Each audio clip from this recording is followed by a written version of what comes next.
Hey, everybody, and welcome to week 3 of Detroit Comics Weekly Picks. I'm Lee Gaddis, I'm Miles Van Meter.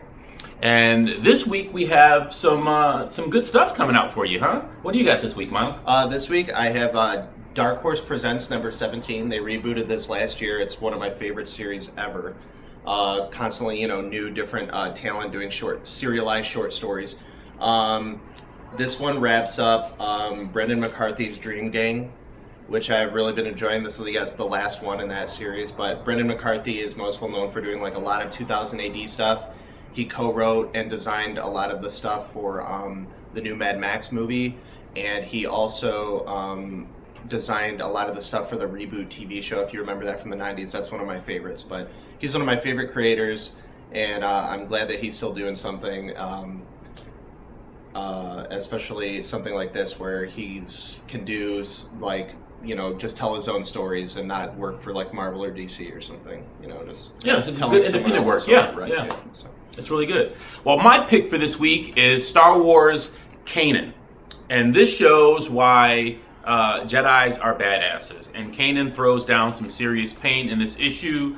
George Wiseman does a really good job on writing, and Pepe Larraz does an excellent job. I really like his style. It reminds me of like almost a Gene Ha mixed with George Perez style is what I categorize that. But I really enjoy his style, and I really enjoy the way that he puts his panels together. So Star Wars Kanan.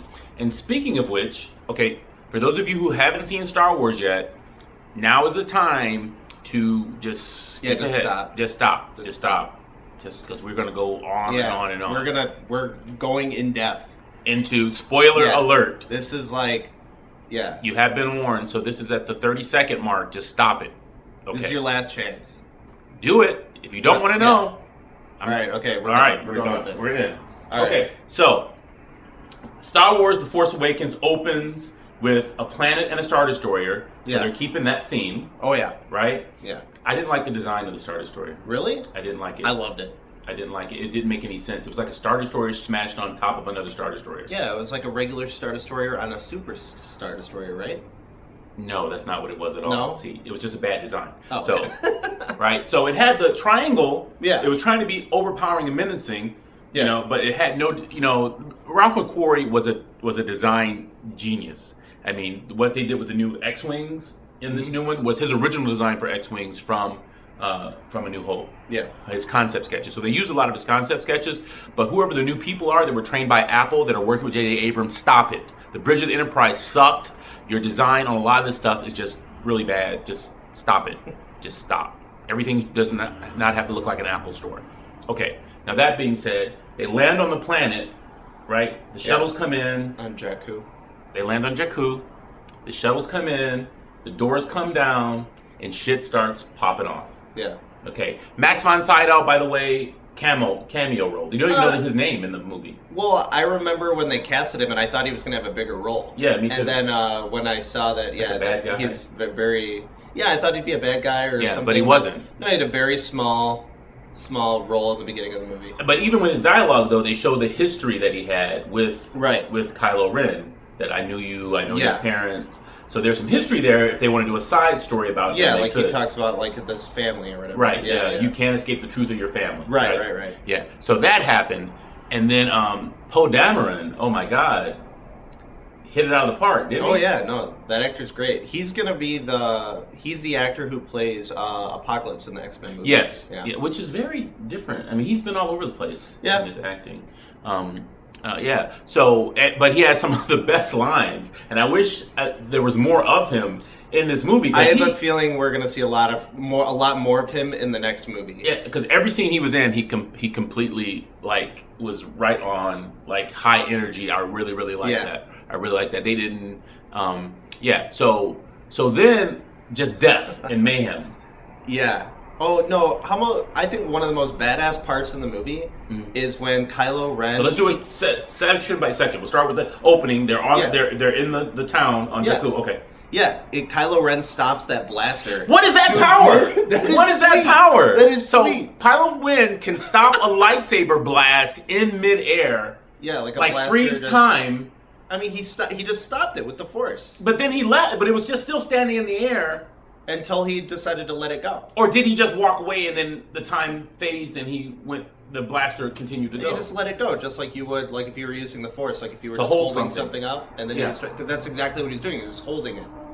Was that what was going on? Yeah. Okay, I thought it was like a time manipulation thing. No. He just stopped the blast mid-air. It looked so cool. Yeah, it was just Like, frozen there. Yeah, it looked like a blur. Yeah, so that's a new power. That's a new dark side power that we get to see. Because Darth Vader just absorbed him into his hand or deflected him with his mechanical hand. Right. When Han Solo drew the blaster on him, he just choop, and then pulled the Right. blaster out But of his hand. I mean, it makes sense that you would just be able to stop it, with the Force. I don't know. I don't know. Well, it makes sense to you. I was think it's confused sweet, by it, yeah. but it's a sweet new power. I was happy about it. Yeah. I was happy to see new Jedi, Force powers.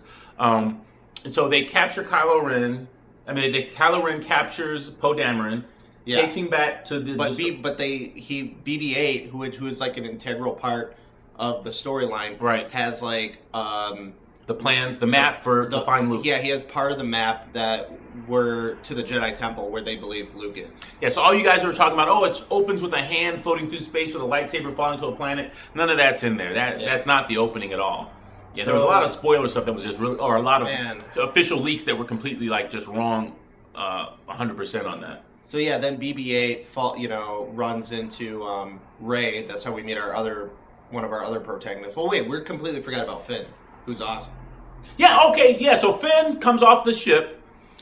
His buddy gets blasted by one of the settlers. Yeah, and he has his blood print on his. Yeah, because the guy touches his helmet Yeah. as he's dying, and then Finn, the Force is calling to him at that moment. Is that what was going on? I feel like Because there was voices all around him that weren't the voices of the people in the village that were getting shot. Right. So I think that was the Force awakening in him. Yeah. Because later on, when he refuses to shoot, Kylo Ren is walking back to the shuttle with Poe Dameron, and he looks over. Yeah, he knows He something's senses up. something is up with him. Yeah, no, for sure. So then even Phasma, it was obvious that he didn't fire because Phasma says something. Let me later on. inspect your She's just blaster. yeah, I want to inspect your blaster, and you're going to be up for, you've been written up or whatever. right, yeah. Um, So they saw that he didn't fire. exactly. It was Yeah. very obvious that he didn't. Yeah. So that was something, that caught me. And then when they got back up to the ship, he still had the bloodstain on his hand, and that's when he takes off his helmet, and then Captain Phasma demolishes him. She scolds him for not firing on the wounded And villagers. for taking his helmet off without permission. Right. Yeah. So that's something that I didn't think Stormtroopers had a problem with, taking your helmet off without permission. So I guess you're supposed to be unified in one and anonymous the whole time you're there. They don't even have names. Yeah, they just have the numbers. yeah. Right, yeah. So that happened. So then after that, the next big scene is Rey scavenging, Yeah. right? So the whole thing And is that she's living she's living basically inside living an the same attic. exact life that Luke was living in the first New Hope.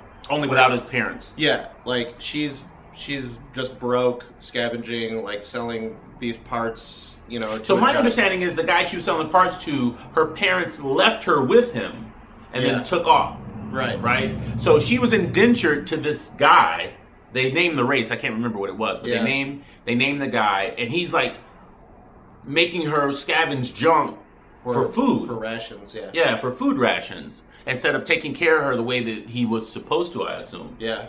And so her whole story is she's there waiting for her parents to come back because I guess they told her that they'd be back for her. And that's why she's there because she's marking the days off inside the attic. Yeah.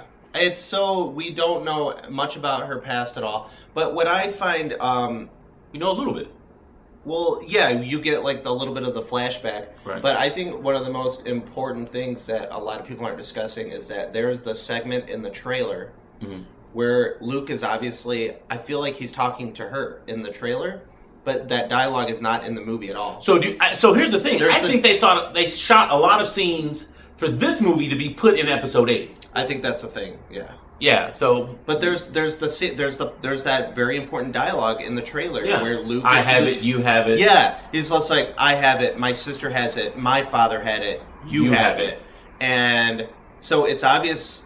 I think it's obvious that she's related to the Skywalker family. How? We don't know. Yeah. We're certain it's not Leia's daughter. Right. Because she would have said something. Right.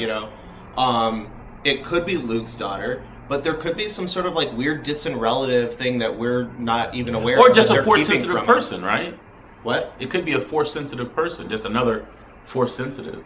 Yeah. It could be so that's a question mark, right? So there's a couple of question marks. There like, has to be blood lineage there. I think there has to be. I think it's very obvious that she is related to the Skywalkers. but Anakin only had twins. Padme's dead. That's what I'm saying. There could be some other weird, Connection going Yeah. on?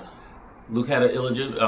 Obi-Wan had an Yeah, illegitimate child. there's a reason that she was left on this planet. Why? Because she was force sensitive when Kylo Ren was going around killing everybody that was being trained.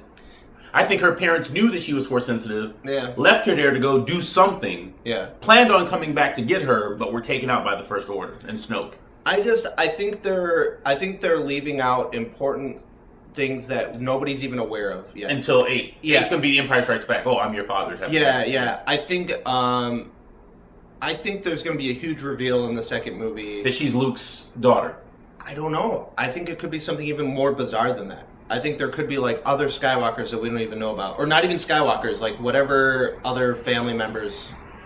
Like we could be going way back. We don't know what the lineage is, you know. Right, okay. And they've rebooted everything. Like nothing is canon anymore. So everything that we Well, know only from, thing that's canon is the stuff that is canon. like the Yeah. new comics and anything that's been like a TV show or a movie is canon now. Right. All the old novels and stuff has all been thrown out the window. So Yes. we don't know what they're Yeah, creating so for but this but new- they can yeah. pull from that. So you could see a Thrawn trilogy or a character Yeah. that's pulled from Thrawn. Right, they could right? borrow. Yeah. They could borrow stuff from Yeah, here. but I all, would love to see but that. I'm happy that they did that. I'm really happy that Yeah. they jettisoned the whole because I mean in that It's canon, too convoluted. Chewbacca It's got too much, yeah. Chewbacca got hit by a planet.